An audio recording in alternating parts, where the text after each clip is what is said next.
Hey everyone, I'm here today with my first ever book review video, which is for, drumroll please, Clockwork Princess by Cassandra Clare. Ooh, there it is.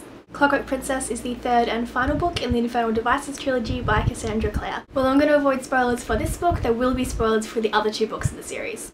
Clockwork Prince, which is the previous book in the series, left us with a now curse-free Will, heartbroken at the engagement of Jem and Tessa. Oh, the pain. We're also more curious than ever about Mortmain's plans. I still don't know how you meant to say that, by the way. After Nate's dying words to Tessa were a serious warning about what's to come.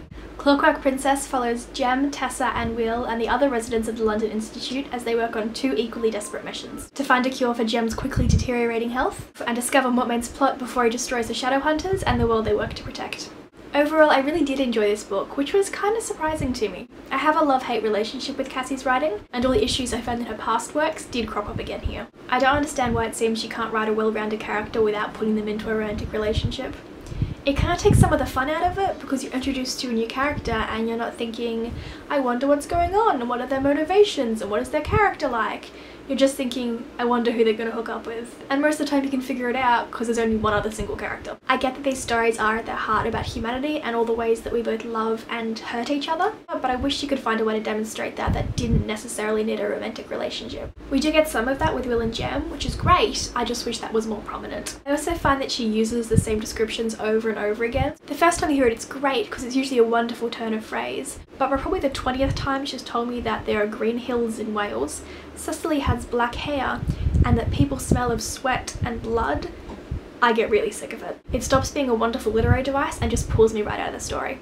I also found for such a long book that the perspectives were split a little too frequently. I really like how she does that, how she writes from different perspectives, but I think they split way too often, so it felt like nothing really happened in a good number of the perspectives for a couple of turns, and I felt like I made the book way too long. It was probably about halfway through before I really got into the story, and 300 pages is a lot to slog through without being interested. But all the parts I love, the parts I drop dead adore about her books, were in there as well.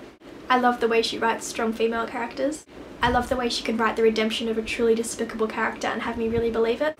I really like the way that she writes tension and chemistry. Often the scenes with the most sexual tension aren't the ones with the most physical contact, although there are some pretty notable exceptions to that rule. And simply put, I love her characters. While the plot might sometimes meander and be kind of clumsily handled, I always adore the characters that she creates. I love the way that she can make me care so much. I think it says a lot that whenever anything happens to a character that I like, that I just sit there going, no, no, no, it can't be, until you realise that they're okay. Or until my heart shatters because they're not. She writes these characters that I can't help but fall in love with, and trust me, I've tried. I do think that some of the issues that were present with the plot in some of her other books weren't as prominent here. The action was really well balanced in this one, I feel. I feel she planned out every fight scene really carefully. I feel like she was really painting it to be an actual struggle, which means I was much more invested in it. In the past, it's kind of felt like, well, the Shadowhunters are going to win the fight anyway, so what's the point of me being scared about it? But these ones, it was really a tooth and nail fight, and I thought it was really well done. Another thing I thought was really well done in this one was the humour.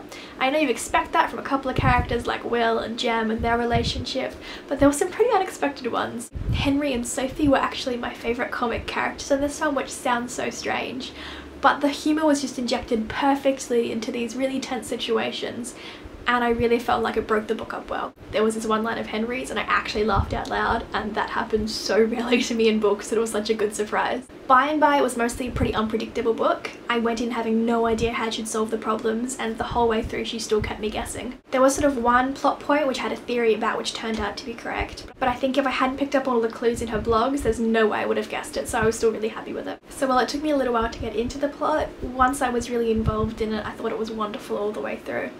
I especially liked the final confrontation and the way that was dealt with. It was awesome. Overall, I think most fans of the series are going to be pretty satisfied with this book.